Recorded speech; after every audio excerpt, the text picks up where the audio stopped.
Congratulations on the massive success of the film. You were both done an incredible job in the movie. It's my favorite Disney movie so far. What was your best day at work? The one that stands out for you the most? Wow, there's so many. Oh my gosh. For me, it was we had Chris Buck, one of the directors, and Jen Lee. They always had a very special ending to the movie, but it was a difficult to understand how we were going to stage that. And John Ripa, one of our story artists, said, "I have an idea," and he went off and he boarded the whole sequence and pitched it to us. And it was so emotionally moving that John Lasseter, the whole story crew, we all just stood up and gave a standing ovation because we knew we had the ending, the powerful ending that we wanted. We still had a lot of the rest of the movie to make, but at least we knew that ending. When did that happen? How far along? That was in early 2013, so the year of release. So much of the story came together really relatively late on the movie. We always had elements that were working well, but to get it to all work together really was at the May-June timeframe. So that's relatively late. There's a scene in the movie that blew me away more than any other scene. It's when Elsa builds her ice palace. The visuals and special effects were incredible. How long did it take for you to create that scene? A very long time. Really, probably from beginning to end, it took about 9 months.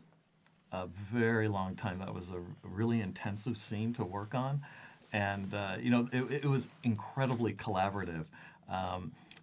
If you remember that one shot where she builds it and then the camera follows her up to the beautiful chandelier and then back down to her and then she transforms. It was originally not all one big shot. It was kind of chopped up into shots, and then we talked about, let's just make it one big sweeping effect. And everyone pitched in. They had to create new software for that scene. So it was really complicated. But when we saw the final, we ran it.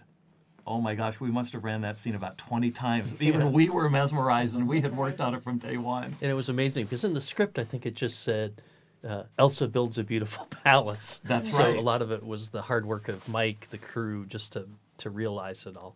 Peter, you mentioned that you visited the ice hotel in order to get a feel for how light affects and retracts off snow and ice. Why did you pick this particular ice hotel? And how did the research help you with the design of Elsa's palace? Well, I'll speak to the part of it and I'll let Mike finish. We picked this ice hotel because it's well known.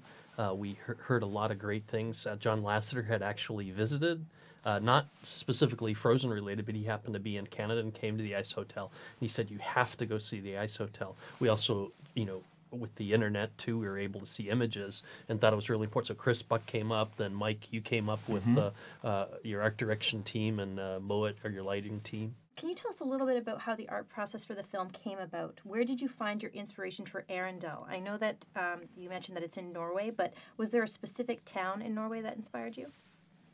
There were several towns that actually inspired us. There's the town of Trondheim, which is really quite beautiful, and there's a fairy tale almost village town called Balestrand that we visited that is just really enchanting. And once I saw the architecture and how it sits on the water, I thought, oh my gosh, this is really picturesque. And there has never been a Disney classic tale that has really been set in such an extreme environment. Right. And such an expansive environment as to sit on a fjord, with the mountains and the water. I thought, this is really special. And I thought, so not only do you have great characters, but you have a great setting to put them in. I thought, wow, this could be really special. And the scope and scale, too. That you also were really impressed with that. And in many ways, that led to our decision to go widescreen for the movie. It did, because most classic Disney fairy tales are more intimate in nature. The environments are not as expansive. And I thought with Frozen, once we had looked at Norway, we thought, oh my gosh, this offers us this expansiveness where we can really go widescreen. I think that it may increase tourism in Norway now. Everybody's going to be booking plane tickets to Norway. Now, my last question is, there's quite a bit of speculation on whether or not Disney has completely frozen our winter as part of their marketing campaign. So can you confirm as to whether there was some Disney magic put into play for this year's weather? I know that Disney did not create the polar vortex, no. Okay. I would say that Elsa has magic and she sort of cast her magical spell everywhere, but hopefully with the ending it sort of warmed everybody up as well. Wonderful. Thank you so much for taking the time to talk to me today. Thank you. you. It was terrific.